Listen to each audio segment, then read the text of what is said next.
Usa si Gobernador Gwen Garcia sa mga mitambong sa oath-taking ug inagurasyon ni Presidente Ferdinand Marcos Jr. didto sa National Museum sa Kauluhan. Mato ni Garcia, angayan lang ang mutambong siya kay mitambong usab si Marcos ug si Vice Presidente Sara Duterte sa oath-taking sa One Cebu ug iyang inagurasyon isip gobernador niadtong Martes, Hunyo 28. Gawas ni Gobernador Garcia, apil usab nga mitambong si Kongresista Duke Frasco sa 5th Distrito ug si Liloan Mayor Christina Garcia Frasco. Kay usa man siya sa mga miyembro sa umaabot nga gabinete ni Marcos isip kalihim sa Department of Tourism. Nanumpa usab sa maong adlaw ang bag-ong mga miyembro sa gabinete ni Marcos ug usa niini si Mayor Christina Garcia Frasco. Eksaktong alas 12 sa udto dihang mihurar sa iyang katungdanan si Marcos isip ika-17 nga presidente sa Pilipinas. Gikuyugan sa iyang asawa ug mga anak sa atubangan ni Chief Justice Alexander Gismondo. Si Ferdinand Romualdez Marcos Jr. ay mataimtim na nanunumpa. Natutuparin ko ng buong katapatan at sigasig. Ato sa iyang pamulong, gipasalig sa bag-ong presidente nga iyang buhaton ang tanan aron mahatag sa tibuok Pilipinhon ang tanang kaayuhan alang kanila. Apan gikinahanglan niya ang tabang sa katawhan, ilabi na ang pagpabangon usab sa Pilipinas human sa pandemya. We won't be caught unprepared, under-equipped, and understaffed to fight the next pandemic. To start with, we never got over the pandemic of poor, if any, free public health.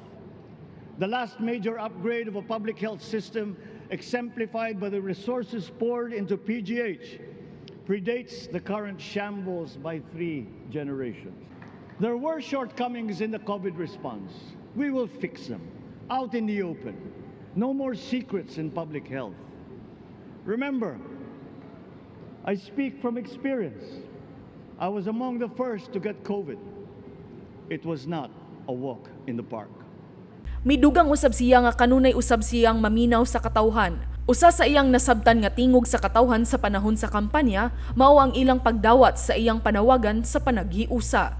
By your vote, you rejected the politics of division. You, the people, have spoken, and it is resounding. When my call for unity started to resonate with you, it did so because it echoed your yearnings, mirrored your sentiments, and expressed your hopes for family, for country, and for a better future. Your dreams are mine. Pangarap nyo ay pangarap ko. Wala gayud niya kalimti pagtagad ang iyang inahan nga mitambong sa maong okasyon. Ang kani First Lady nga si Imelda Romualdez Marcos ug iya usab gihatagan og pasidungog ang iyang amahan atol sa iyang pamulong.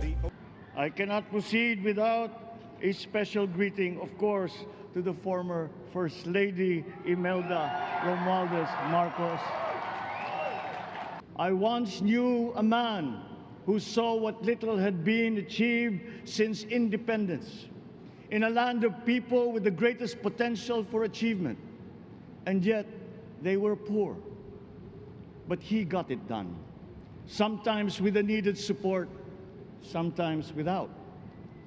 So will it be with his son.